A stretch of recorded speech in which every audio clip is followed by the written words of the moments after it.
ምን እያረክ ነው? ምን እያረኩ ይመስልሻል? ብቻ ልትመታኝ እንዳይሆን። እሱም በተግባር ባሳይሽ አይሻልሽ? በእናትህ አሁን ከመንገድ ይዞር በልልኝ። ባልን ምን ታመጫለሽ? እሱን ለማሰብ ይከብድሃል። አሁን እኮ እዚህ ጋር ናታን የለም። ማን ሊያስጥልሽ ነው? በእናትሽ አተ መሲ እኮ ነኝ። እኔ ነኝ ላንታንሽ ናታንን እርዳታ የምፈልገው። አሁን ወሬ አታብሽ። ቆይ ከኔ ጋር ያለብሽ ችግር ምንድነው? አንቺ ራስሽ ከኛ ጋር ያለብሽ ችግር ምንድነው? ቆይ ለምንድነው ከሰብሊና ከጆኒ ህይወት የማትወጪው? አያገባህም። ኦኬ እሺ፣ ስለሚያገባኝ ነገር እናወራ። እሺ ምንድነው የሚያገባህ? አንቺ ማን ስለሆንሽ ነው እባክሽ እኔን የምትሳፈጪ? ብቻ ሴት መተህ ወንድ ልትባል ባልሆነ። በደንብ ነው የምባለው። ጥሩ፣ እንደዛ ከሆነ ይዋጣል። አረ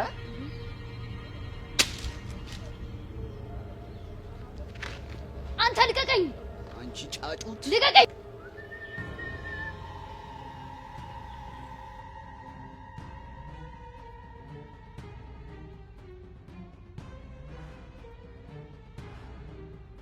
ካሌብ! አሃ ጎረምሳሽን አስከትለሽ መተሽ ነው እንደዚህ ተዳፈርሽ? ልቀቀኝ!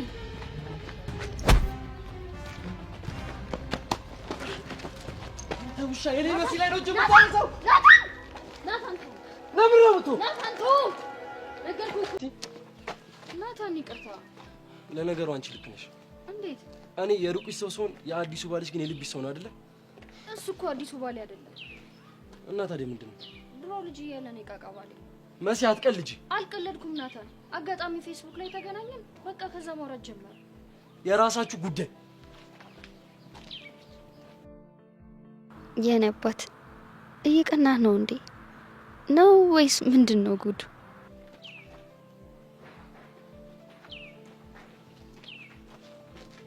ነይ ቤትሽ ድረሽ ነሽ። ግን እኮ ጉድፋይ ነው። ሺህ ጊዜ ብንኮራረፍ እንደተኮራረፍን ቤት ድረስ እንሻለሁ። እኔ ግን ተኮራርፈን ቤት ድረስ እንድንሄድ አልፈልግም። እና ታዲያ ስለ ሁሉም ነገር ይቅርታ አድርግልኝ። እሺ ይቅር ብዬሻለሁ። ይሄማ ይቅርታ አይደለም። እና ታዲያ ምንድነው? እንጃለ። እሺ ምን ባደርግ ነው የምታምኚው? እማዬ ምን እንደምታደርግ ቅድም አሳይቼሃል ነበር። ወይኔ ናታን። እሺ በቃ አሁን አይንሽን ጨፍኝ። አንተ ልጅ አድምጠኝ እስኪ ልጠይቅህ አሁን መግለጽ ይችላል።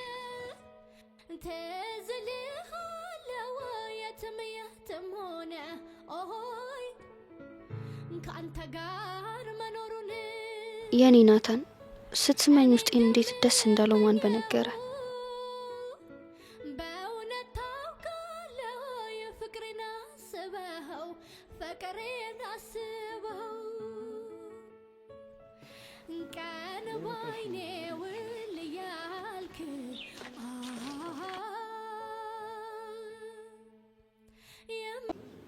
ቆይ ግን እኔ የምለው እኔና ጆኒ ባንታረቅ ደስ የሚልሽ ይመስለኝ ነበር።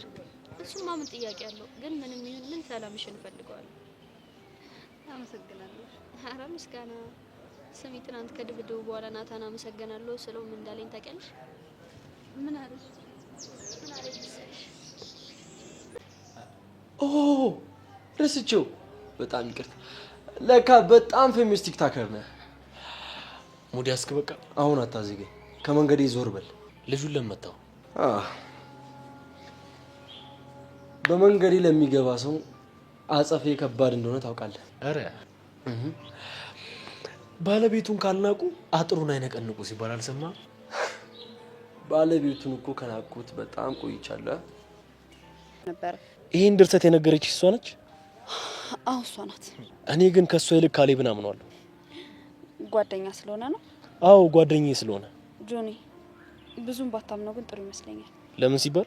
እሺ ሌላው እንኳን ይቀር። እኔ ትናንትና ነገር ማባባስ ስላልፈለኩ ነው እንጂ በጥፊ ሊመታኝ ሰንዝሮ ነበር። መሲ በዚህ ተናዳ ነው ጣልቃ የገባችው። ከዛ ሊያጠቃት ሞከረ። ሰብረ ምን የምታወሪው? እውነታው አላምንሽም። ለነገሩ ልክ ነው።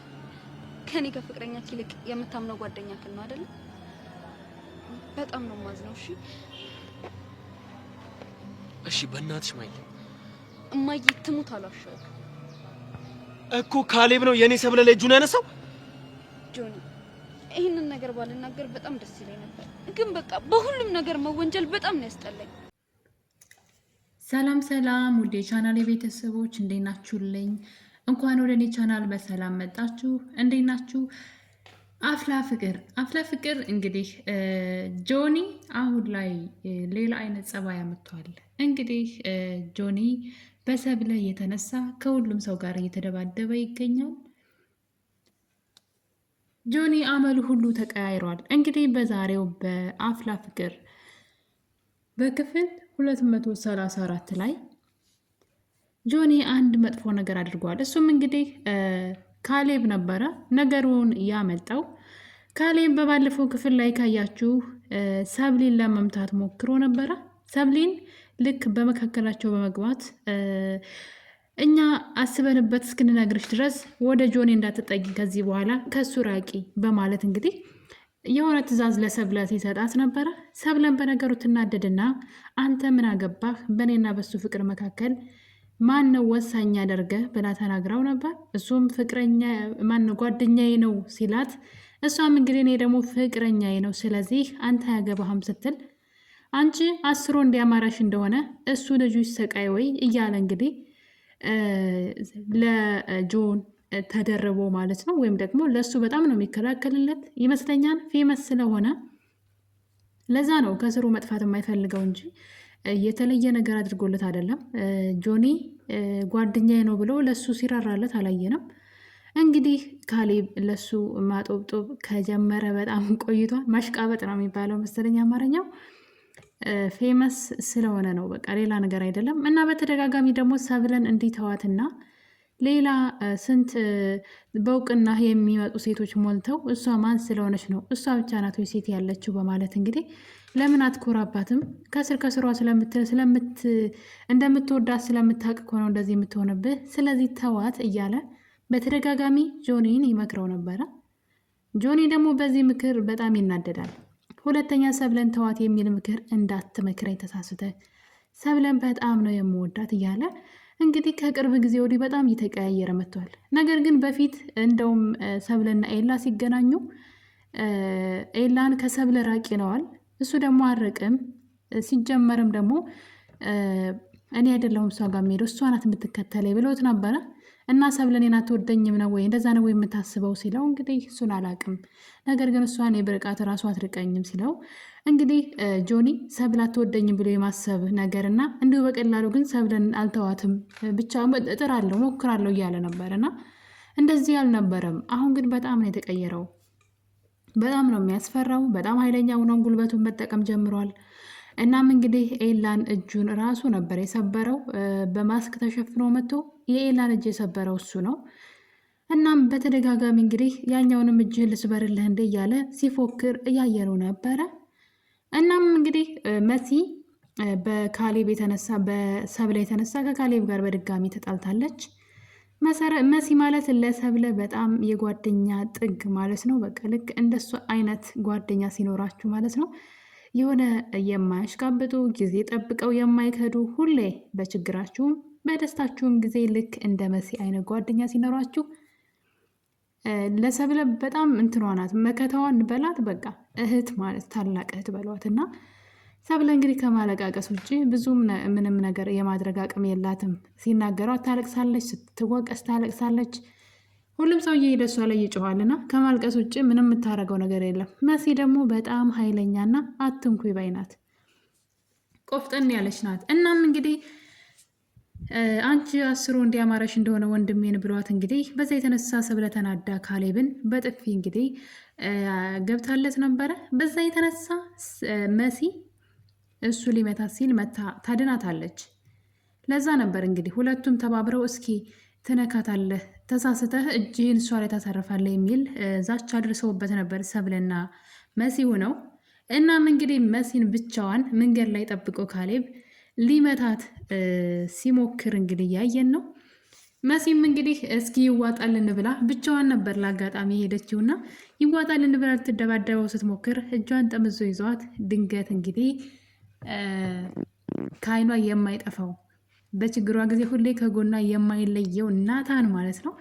ናታን ይመጣል።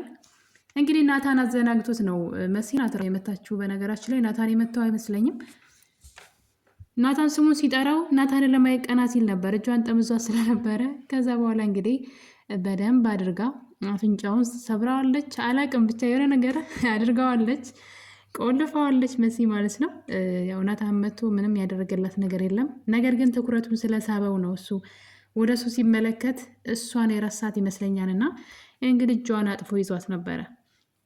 እናም መሲ ከእሱ እንትን ድናለች ማለት ነው። ናታን መጥቶ እንግዲህ በዛ የተነሳ ጆኒና ካሌብ በድጋሚ ስለዚህ ነገር እያወሩ ነበረ። ናታን እንደደበደበው ነው እሱ ግን ሄዶ የተናገረው። ያው ከባድ ነው መሲ ደበደበች ቢል ትንሽ ለሱ ከባድ ስለሆነበት ነው። እና በእሷ ተደበደብኩ የሚለው ነገር ስሜት ስለማይሰጥ በእሷ ተደበደብኩ ላለማለት ናታን ደበደበኝ ብሎ ነገሩን እንግዲህ ወደ ሌላ አዙሮት ጆኒ ከናታን ጋር ሌላ ደግሞ የጸብ ቀጠሮ እንዲያዘጋጅ እየጋበዘው ይገኛል። እንግዲህ ጆኒ ናታንን ኮሪደር ላይ ያገኘውና ለምንድን ነው በእኔ ዙሪያ ያሉ ሰዎችን የምትደበድበው?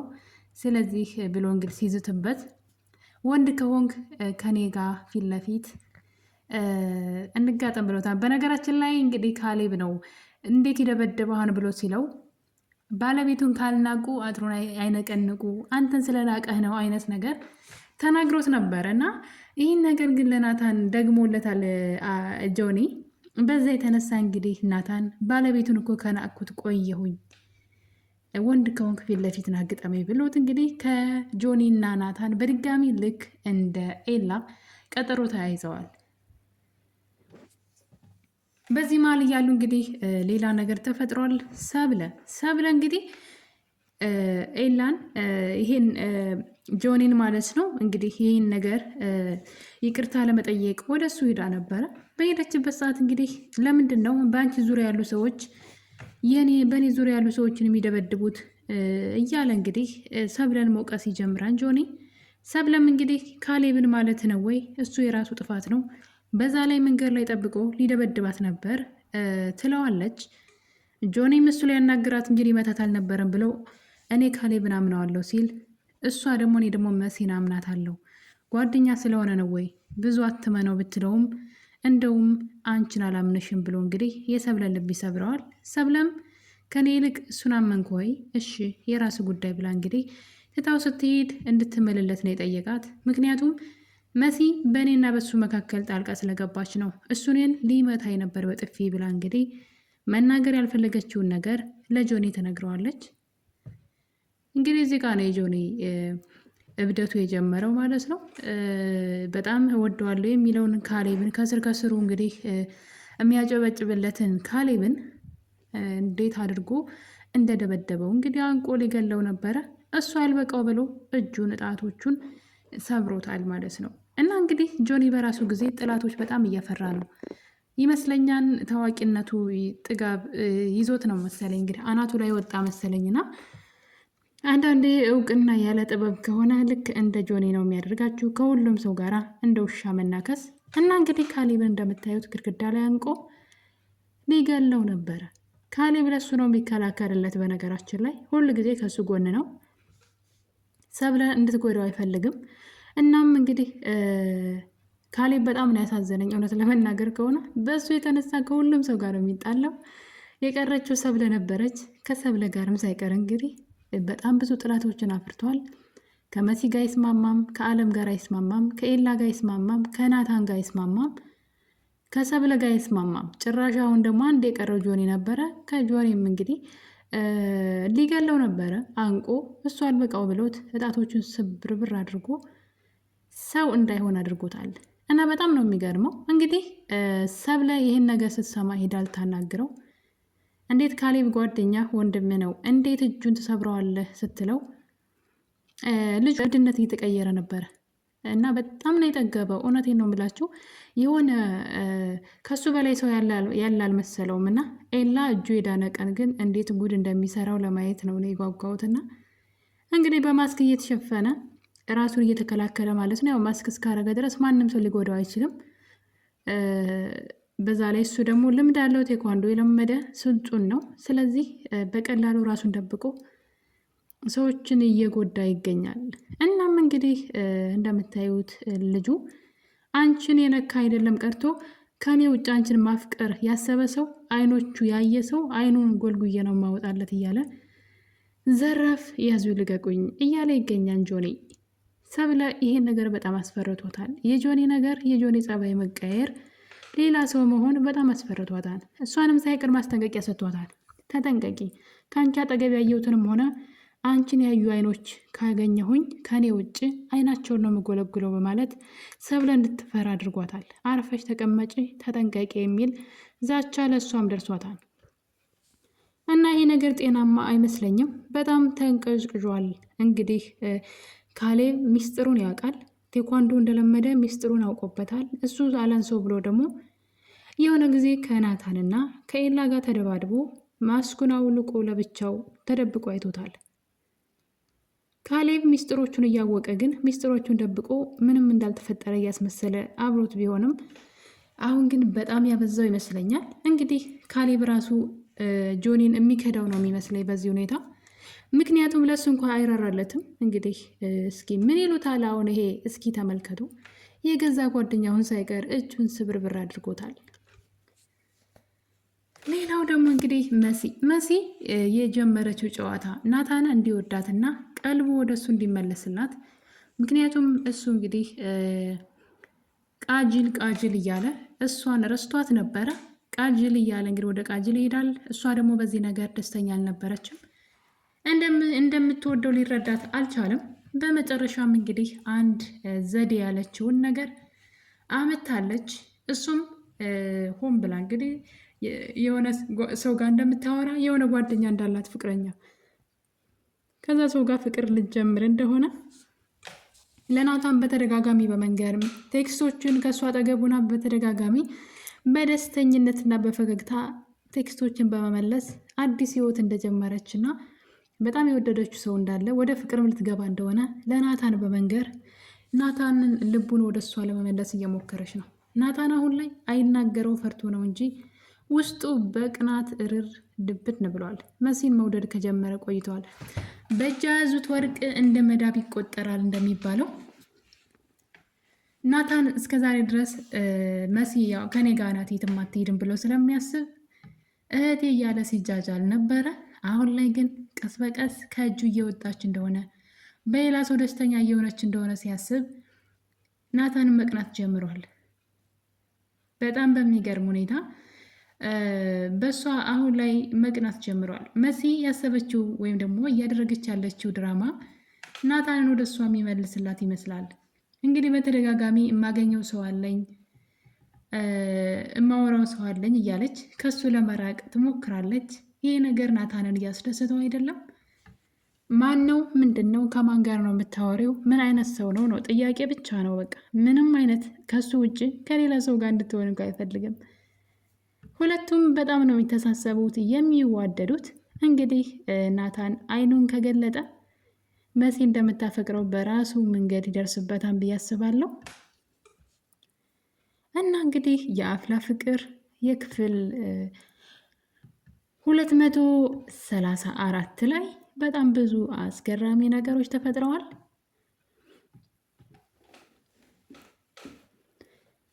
ሌላው ደግሞ እንግዲህ ፌቨን እንግዲህ የፈጠረችው ዘዴ ማለት ነው የሲያዝ ከእሷ እንዲርቅላት የፈጠረችው ዘዴ ሌላ ትምህርት ቤት እያለች እንግዲህ እንደሱ የቀረበችው ልጅ እንደነበረ እና ከዛ እንዴት እንደተጎዳ አባቷ ያን ነገር ያደረገው እንደሚመስላት እና አባትየው ደግሞ ከወንድ ጋር ትምህርት ቤት ውስጥ ካያት ያንን ሰው ምን ሊያደርገው እንደሚችል እያልኩኝ ስለምፈራ ከወንዶች ጋር አልቀራረብም ብላ እንግዲህ ዮሴያስ ላይ ድራማ እየሰሩበት ነው። የዚህ ነገር እቅድ ዋና ባለቤቷ ደግሞ እንግዲህ ጀሪ ናት።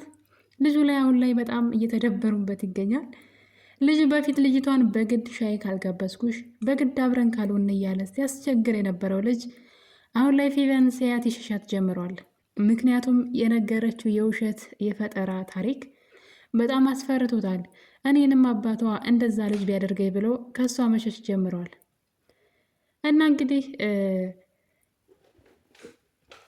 ይህን እውነት ከደረሰበት ምናልባት እሷን የወደዳት ይመስለኛል። ሁለቱም እልህ ውስጥ ገብተው ነው እንጂ የተዋደዱ ይመስለኛል። ሰብለ እንግዲህ ከኤላ ወዳ ሳይሆን በግዷ ልትርቅ ነው። ምክንያቱም ጆኒ ተቀይሯል። የድሮ ጆኒ አይደለም።